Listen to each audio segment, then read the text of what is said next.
देखो, first question, arrange the steps to find the time period of a simple pendulum. Release the bob from a slightly displaced position. Divide the total time by 20 to find the time for one oscillation.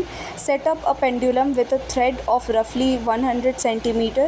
Measure the time taken for complete 20 oscillations using a stopwatch. तो सबसे पहला हमारा step क्या है? Set up a pendulum with a thread of रफली 100 centimetre. तो सबसे पहले 3 होगा. तो ऑप्शन ए और ऑप्शन डी में ही कुछ हो सकता है. 2, बी और सी तो ऐसे ही कैंसिल है. फिर नेक्स्ट क्या होगा? Release the bob from a slightly displaced position. Once you have set up the pendulum, it's time to release the bob from a slightly displaced position so that you can calculate the oscillations using the stopwatch. So first will be 3, second will be 1, and then it will be 4, and then it will be 2. The option is option number A. Next question है match the following. So column A में examples दिया है motion का और column B में type of motion identify करना है. तो नंबर 1 देखो, a stone falling straight from a roof. जब भी कोई ऑब्जेक्ट स्ट्रेट फॉल करता है तो उसको बोलते हैं रेक्टिलिनियर मोशन या फिर लीनियर मोशन. तो 1 का क्या होगा? डी. तो सी कैंसिल हो गया क्योंकि सी में क्या है? 1 का बी दिया हुआ है, तो ये रॉन्ग हो गया. ए, बी और डी तीनों में देखो 1 का डी दिया हुआ है. फिर 2 नंबर देखते हैं. The tip of a moving minute hand of a clock. तो मिनट हैंड जो है वो सर्कुलर मोशन में मूव करता है, सर्कल बनाता है जैसे जैसे वो मूव करता है. तो 2 का क्या होगा? ए. तो ए और डी में से कुछ होगा, बी भी कैंसिल हो गया.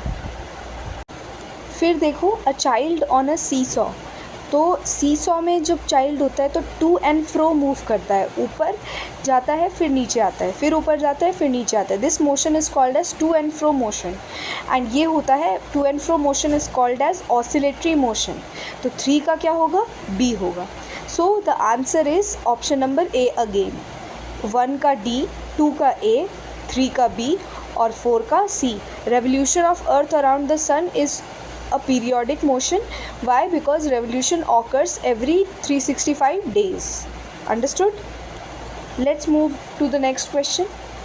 Based on the data given in the table below, what is the average speed of the object in motion? देखो, जो मोस्ट कॉमन मिस्टेक है जो हम कर सकते हैं, जो बच्चे करते हैं, that is calculating the total time by total distance travelled, which is 0 + 1 + 2 + 4 that is equal to 7, and distance 50 + 120 that is 170 + 160 which is 330.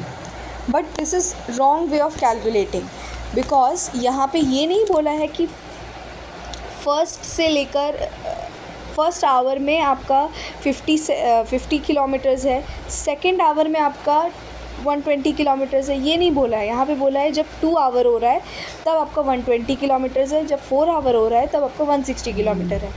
तो टोटल डिस्टेंस आपका 160 किलोमीटर है और 160 किलोमीटर में आपका टोटल टाइम जो है वो 4 आवर है.